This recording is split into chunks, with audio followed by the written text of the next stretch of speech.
9,590 pounds, a Cruiser 305 SK side kitchen model just came in here at Haylett RV of Coldwater, Michigan. Oh no, not too bad. A couple little glitches that we found on it I'm going to cover for you as we go through here, because one thing we pride ourselves on here at Haylett RV is decency and integrity. If we see something, we say something. Where we see glitchy stuff, we're going to let you know. Now, some of it is to be expected anytime a unit begins to creep up in age, but there are a couple things here that I wish weren't there, but they are. Like, I can look up at the roof line here right above the awning, and you really can't even see it from the video here. But there is a spot where the roof has been patched because something snagged it, but it's been patched. They didn't leave it damaged. The folks that own this was their first RV. I don't know how many previous owners it had. It's had at least 2, but the most recent owners that traded it in for their new Montana here at Haylett's, they weren't displeased with it. It's just, it was one of those things where they were first-time RV owners. They didn't know what they didn't know, and once they learned what they didn't know and what they actually really wanted, they realized that this wasn't quite it. And the 305 rear living Montana High Country fit that bill a little bit better. Rubber shock dampening pin box here, something that'll help take the bumps and the jumps out of towing, like especially when you go over railroad tracks or anything like that. It's nice to get that shocky jerkiness out of there. You can see that fully pass-through storage there, big pass-through storage. This is an all aluminum structure. Looks like a couple more roofline patches over here. Probably someone at some point along the line had caught a tree branch. They don't look recent. The underbelly enclosed, heated. There's a little sticker on the side here that indicates she is made for extended season use. I do notice that the fender trim here is missing. You see that white piece of angle metal hanging down right there. That's because the fender over the wheel well has either flopped off from wind buffeting or something caught it. I'm not sure which. Neither here nor there. The fact is it's not there. Little things like that, stuff that's not going to stop you from camping, those are things we typically are not going to worry about, you know, replacing here at Haylett RV. I mean, it's not that it's impossible. It also gets to be very difficult to find matching fender trim the older an RV gets, because that stuff is usually produced only specifically for the RVs when they're being produced. Really high gloss exterior on this too. That is something I noticed. It does have a very good look on the outside. A lot of sheen and shine to it. The roof, I don't know, maybe could have been cleaned once more, but it's really not bad. The roof is not in bad shape. Exterior, there's really not a whole lot of anything out here that really concerns me a whole awful lot. Just to give you an idea here of they've got their Gorilla Cage construction, because everybody has to have fancy pants terms for things, and apparently that's theirs right there. Neither here nor there. Overall though, exterior, it looks fine. 9,590 pounds though, that is pretty fairly light. One of the areas that they accomplished that, because you're gonna say, well, how did they save that weight? Was the roof construction. The roof does have a pitch to it. It's very slight, but it does have a pitch. It looks nearly flat on the outside. So that is something I wanted to point out though. And I also really do like the cutaway nose cap here.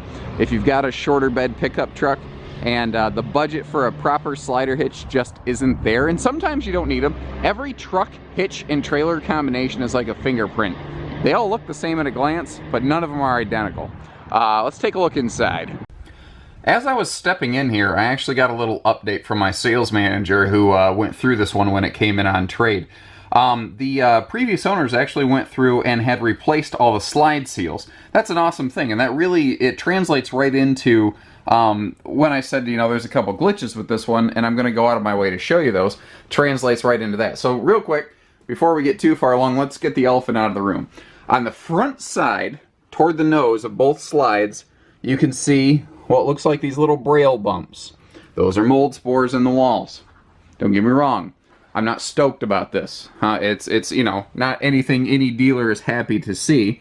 But unlike the place in Lansing where they bought this from, we're not going to hide the fact and fail to disclose these things to our prospective buyers. All of those sorts of things are taken into account when we start applying pricing to this unit. Like if you visit our website, you'll see that we actually there would be an area on there that says our lower price. Well, that's like the NADA book value on an RV like this. And then we apply a little bit of common sense effort to this thing and say, well, yeah, that's fine, that's the book value, but that doesn't necessarily mean that's what this one's worth in its shape and condition. That being said, I don't see anything on this that's stopping you from camping. Overall, this is pretty darn nice as far as the used fifth wheel goes. It's not terrible. All the original owner's manuals and controllers and everything, like TV remotes, I spotted up there. And you notice, actually, this is something that the previous owners added in here. You know, that's not the original factory screen, so they did put some nice things in here.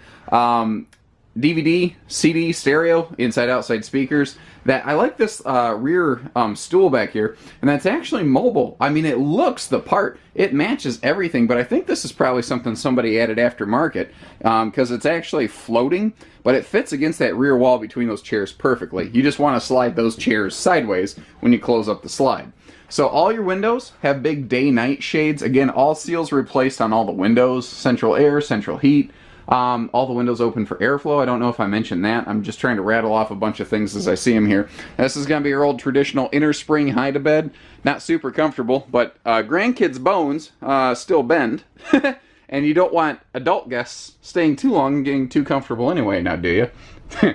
Big ceiling fan up top to keep some airflow moving. One thing about the somewhat linear profile of the exterior roof is that it provides very even insulation across the roof line. So you don't have insulation gaps along the sidewall where you can, where the roof meets the walls basically, where you can have condensation buildup.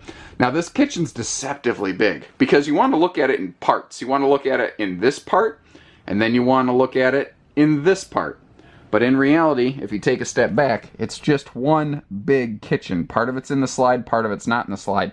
And it gives you acres of prep space. And the prep space here in the slide out is exceptionally deep, if you notice. And then it just continues all the way around. Now, anytime you see countertop space, you get storage below it. So you have lots of storage in this thing with additional overhead cabinetry throughout. And all of these are hardwood raised panel doors. They got a very good look to them with a little knick-knack shelf above. I also wanted, I almost missed it, the control panel here. They have hidden away very well behind a nice little corkboard swing-out door so that the grandkids' fingers can't get to it. Now this is different. This is something CrossRoads had done for a number of years successfully, but you don't tend to see out there very often. And at a glance, you walk into the bedroom and it feels like an old traditional Montana split bath, but it's not. It's a full private front bedroom, and then it has a sort of open area to the bathroom here. We'll see in just a second. But what it creates, a little bit dark right now, pardon me, what it creates is a ton of floor space down here that a traditional bedroom's not going to get you. There you go, shed a little bit of light on just to give you an idea. So 60 by 80 residential queen bed, and I like the dual side breeze windows. This is 50 amp service. If you choose to, you could swap out the big max air vent fan that's very nice in the upper deck here for fresh airflow at night, but you could swap that out for a second air conditioner, and we can do all of that for you here at Haylett RV. Plenty of front end storage. You've got the additional, very traditional, bedroom dresser down below. Now, again though, this is where it's a little different. Let me back up so you can kind of see what it looks like from the bedroom. You've got this interesting little angle to the hallway here, and that creates an easy entry bathroom. Now, pardon me, before I get too far, you do have a little accordion door here, and some people can say, yeah, it's not like a normal door for my bedroom. Sure, but this is intended to be a couple's coach first. And I understand that there's different benefits to everything, but going with a hard traditional bathroom partition would actually extend this coach a little bit. It would ding the weight, it would ding the price tag. This was built with a specific weight tag and price tag in mind. And this is a very simple, easy solution that really, it doesn't affect the way you use this RV whatsoever to accomplish those goals and to accomplish them effectively. So now, we've got a bigger bathroom with more floor space here that you can actually get around in. Nice little, that's a decent sized linen cabinet above the toilet. Now a lot of people are going to get worried about that because they're like, oh, I'm going to hit my head on it if I stand up. And the answer is no, you won't, because they have that little spacer for some of the toilet plumbing behind it, pushing the toilet away from the wall, but you do still have plenty of leg room in here. Big tall corner shower. This is a full stand-up upper deck, by the way. You don't have to ever duck anywhere, even if you're 6 foot plus like me. And maximum size skylight above, which is just fantastic for that extra light in here. Like I said, it's got a couple bumps in the wall. Unlike the last place that sold it, we're not going to hide that fact. I'm not happy about it, but I'm also not going to lie about it. So give us a call. You know that we're going to shoot you straight. And if that's a disqualifier for you, I get it. That's fine. That's why I went out of my way to talk about it, so that you could make a good, decent, educated decision with all of your hard-earned money. You know, this is a big decision, and we want you to be happy with the decision. We don't want you to regret it like these last folks did. You know, do you think they're really talking good about the place they bought this from? They were told there was nothing wrong with it, and you know, they didn't know what they were looking for. And then when they discovered the mold spores after the fact, they were told, well, you didn't bring that up when you bought it. Sorry, you own it now.